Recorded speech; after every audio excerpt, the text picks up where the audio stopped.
नमस्कार मित्रों, आप सभी को नवरात्रि के चौथे दिन की हार्दिक शुभकामनाएं।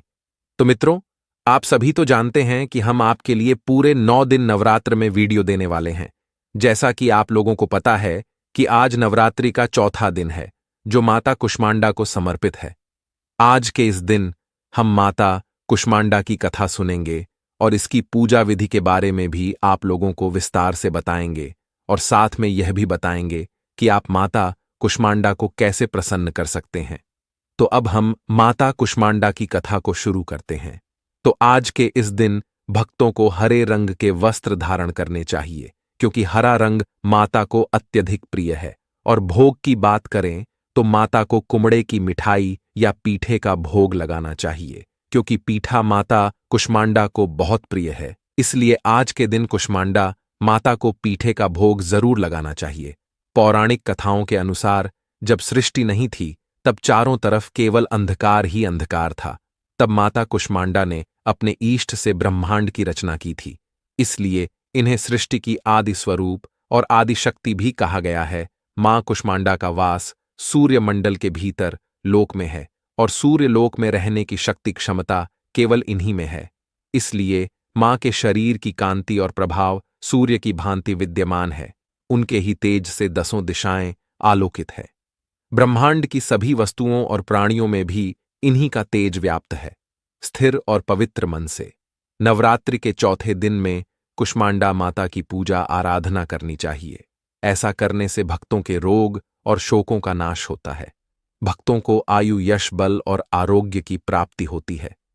मां कुष्मांडा अपने भक्तों को बहुत ही जल्दी प्रसन्न होकर उन्हें आशीर्वाद देती है।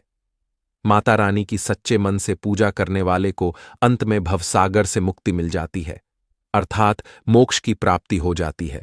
और विधि विधान से पूजा करने पर भक्तों को कम समय में ही मां की कृपा का सूक्ष्म प्रभाव अनुभव होने लगता है।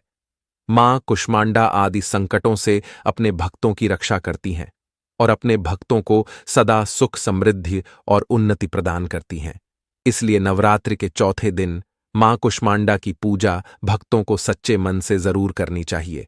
मां कुष्मांडा सूर्य से संबंधित दोषों को भी दूर करती है। जिन व्यक्तियों की कुंडली में सूर्य नीचले भाव से हो और उन्हें किसी प्रकार की पीड़ा उनकी कुंडली में हो, तो कुष्मांडा माता की पूजा करने से इसका भी निवारण हो जाता है। मां कुष्मांडा की कथा को विस्तार पूर्वक समझने के लिए आज के दिन श्री दुर्गा सप्तमी का 5वां, 6ठा, 7वां और 8वां अध्याय पढ़ना या सुनना चाहिए। नवरात्रि के चौथे दिन भक्तों को सुबह जल्दी उठकर स्नान आदि से निर्मित होकर साफ स्वच्छ वस्त्र धारण करें और हो सके तो हरे रंग के वस्त्र ही धारण करें। और इस दिन अपने हाथ में जल या पुष्प लेकर व्रत रखने या पूजा करने का संकल्प लेना चाहिए। जल और पुष्प को माता के चरणों में समर्पित कर देना चाहिए। मंदिरों में चढ़ने वाली वस्तुओं को गंगा जल से पवित्र करें और धूप बत्ती या दीपक जलाएं। मां को हरे रंग की चूड़ियां और साथ ही हरी मेहंदी अर्पित करें। सभी विधि विधान से मंत्रों का जाप करते हुए आपको मां कुष्मांडा की पूजा और आरती करनी चाहिए। पूजा और आरती करने के बाद क्षमा याचना अवश्य करें, ताकि पूजा पाठ में रखे गए उपवास में कुछ भी कमी या गलती हो गया हो तो उसका दोष आपको न लगे। इसलिए माता रानी से क्षमा याचना अवश्य करें और क्षमा याचना सुबह शाम या दोनों समय जरूर करें। हे परमेश्वरी, मेरे द्वारा रात दिन सशस्त्र अपराध होते रहते हैं।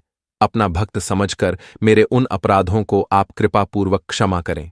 परमेश्वरी में आवाहन करना नहीं जानता, विसर्जन करना नहीं जानता तथा पूजा करने का भी ढंग नहीं जानता। मुझे क्षमा करो। हे देवी परमेश्वरी, मैंने जो मंत्रहीन क्रिया की है और भक्तहीन पूजा किया है, वह सब आपकी कृपा से पूर्ण हो और सैकड़ों अपराध करके भी जो भक्त आपकी शरण में आ जाए, जगदम्बे मां कहकर पुकारता है, उसे गति प्राप्त होती है, जो ब्रह्मा जी देवताओं के लिए सुलभ नहीं है। जगदम्बा में अपराधी हूं, किंतु आपकी शरण में आया हूं, इस समय का पात्र हूं। आप जैसा चाहे करो। देवी परमेश्वरी, आज्ञा से, भूल से अथवा बुद्धि भ्रांत होने के कारण मैंने जो कुछ भी कमियां कर दी हों, वह सब क्षमा करो और प्रसन्न हो जाओ। सच्चिदानंद स्वरूप परमेश्वरी जगत माता कामेश्वरी, आप प्रेमपूर्वक मेरी यह पूजा स्वीकार करो और मुझ पर प्रसन्न रहो देवी। सुरेश्वरी, आप गोपनीय से भी गोपनीय वस्तुओं की रक्षा करने वाली है। माता, आप मेरी पूजा को ग्रहण करो और आपकी कृपा से मुझे सिद्ध की प्राप्ति हो। उम्मीद है आज माता रानी आप प्रसन्न हो ही जाओगी अपने भक्तों पर, और जो भी भक्त आपकी इस पूरी कथा को सुनता और देखता है उस पर आप अपना आशीर्वाद सदैव बनाए रखिएगा। तो यह थी माता कुष्मांडा के चौथे दिन की व्रत कथा और पूजा विधि। तो मैं आशा करता हूं कि आप लोगों को हमारी यह वीडियो बहुत ही ज्यादा पसंद आई होगी।